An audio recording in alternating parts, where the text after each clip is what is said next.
Hi friends, మనమైతే ఈ వీడియోలో మిక్స్డ్ ఫ్రూట్ జామ్ ఎలా తయారు చేసుకోవాలో చూద్దాం. నేను ఇక్కడ తీసుకున్న fruits Apple, pineapple, pomegranate, mosambi, dragon fruit, papaya. మీరు కావాల్స్తే స్ట్రాబెర్రీస్ లేకపోతే మీకు నచ్చిన ఫ్రూట్స్ గ్రేప్స్ లాగా కూడా వేసుకోవచ్చు.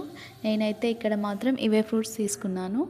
ఇవన్నీ మనం మిక్సీ గ్రైండర్లోకి వేసి మెత్తగా గ్రైండ్ చేసుకోవాలి, వాటర్ లేకుండా. సో ఇవంతా గ్రైండ్ చేసుకున్నాక ఒక ప్యాన్లోకి తీసుకుందాం.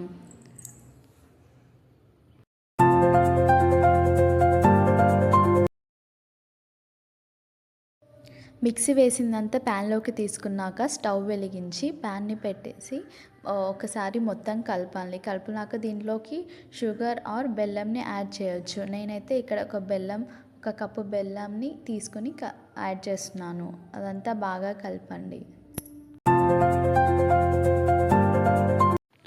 స్టవ్ని లో ఫ్లేమ్లో పెట్టుకొని బాగా ఉడికించుకోవాలి. దీనికి ఆల్మోస్ట్ 30 to 35 మినిట్స్ పడుతుందండి. మొత్తం లో ఫ్లేమ్లోనే పెట్టాలి. నేను దీనిలోకి చిటికెడు సాల్ట్ యాడ్ చేస్తున్నాను. మీరు సాల్ట్తో పాటు కొంచెం లెమన్ ఆర్ వెనిగర్ని కూడా యాడ్ చేయొచ్చు. నేను ఇక్కడ అయితే యాడ్ చేయలేదు.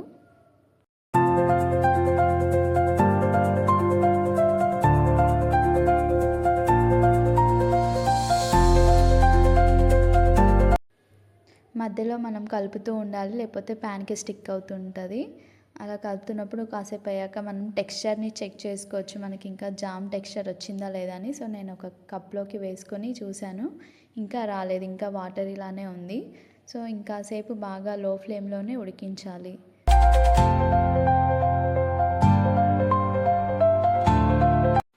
ఇంకా కలుపుతూనే ఉండాలండి. చూస్తున్నారు కదా వీడియో క్లిప్లో ఎంత ఫ్రూట్ జ్యూస్ అనేది ఎంతవరకు వచ్చిందో. ఇట్లా ఈ థిక్గా ఉండాలి. మనకి జామ్ అయితే ఎలా థిక్గా ఉంటుందో అలా థిక్గా ఉండాలి. ఇప్పుడు దీన్ని మళ్ళీ ఒకసారి చెక్ చేసుకుందాము. మనకైతే జామ్ ఇలా బౌల్లో వేసినప్పుడు కింద జారిపోకూడదు, కాస్త థిక్గా ఉండాలి. ఇప్పుడు మనకి ఆ పర్ఫెక్ట్ టెక్స్చర్ అయితే వచ్చింది జామ్ లాగా. ఇప్పుడు దీన్ని స్టవ్ ఆఫ్ చేసి కూల్ అవ్వనిద్దాం. చూసారు కదండి ఎంత రెడ్ కలర్గా వచ్చిందో. ఇప్పుడు కూల్ అయ్యాక నేను ఒక గ్లాస్ జార్లోకి స్టోర్ చేసుకుంటున్నాను. ఇప్పుడు చూసారు కదా, ఇక్కడైతే మనం చేసిన జామ్ పక్కన కిసాన్ జామ్ పెట్టాను.